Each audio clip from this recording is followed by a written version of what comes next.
சிவபெருமானின் தப்பான மந்திரத்தால் ஏற்பட்ட விளைவு என்னன்னு உங்களுக்கு தெரியுமா? இந்த உலகத்தில் ஒவ்வொரு சொல்லுக்கும் ஒரு சக்தி இருக்கிறது.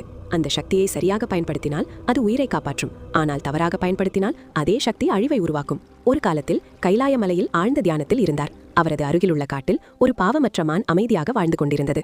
அதே காட்டில் ஒரு இளம் முனிவன் தவம் செய்து கொண்டிருந்தான். அவனுக்கு ஒரு ஆசை, மந்திரத்தின் சக்தியை அடைய வேண்டும். அவன் கடுமையான தவத்தால் மகிழ்ந்த சிவபெருமான் அவன் முன் தோன்றி கேட்டார், என்ன வேண்டும் முனிவனே? அவன் சொன்னான், எனக்கு உயிர்களை கட்டுப்படுத்தும் மந்திர சக்தி வேண்டும். சிவபெருமான் அவனுக்கு அந்த மந்திரத்தை கற்றுக் கொடுத்தார். ஆனால் ஒரு எச்சரிக்கை கொடுத்தார், இந்த மந்திரத்தை மிகவும் கவனமாக சரியான உச்சரிப்புடன் நல்ல காரியத்திற்கே பயன்படுத்து. ஆனால் அவசரம், அகம்பாவம் அவனுடைய அறிவை மறைத்துவிட்டது. ஒரு நாள் அவன் அந்த பாவமற்ற மானை பார்த்தான். இதில் ஒரு சோதனை பண்ணலாம் என்று நினைத்தான். அவன் மந்திரத்தை சொல்லத் தொடங்கினான். ஆனால் ஒரு சிறிய தவறு, ஒரு தவறான உச்சரிப்பு. அந்த மந்திரம் உயிரை கட்டுப்படுத்த வேண்டியது, ஆனால் அது உயிரை அழிக்கும் சக்தியாக மாறிவிட்டது. அந்த மான் ஒரே நொடியில் தரையில் விழுந்தது. அதை பார்த்த முனிவன் அதிர்ச்சியில் நின்றான்.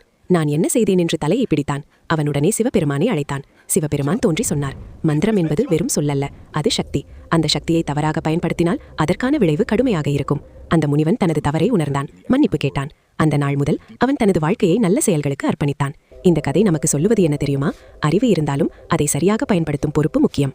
அவசரம், அகம்பாவம் நம் வாழ்க்கையை அழிக்கக்கூடும். சொற்கள் கூட உயிரை உருவாக்கும் அல்லது அழிக்கும்.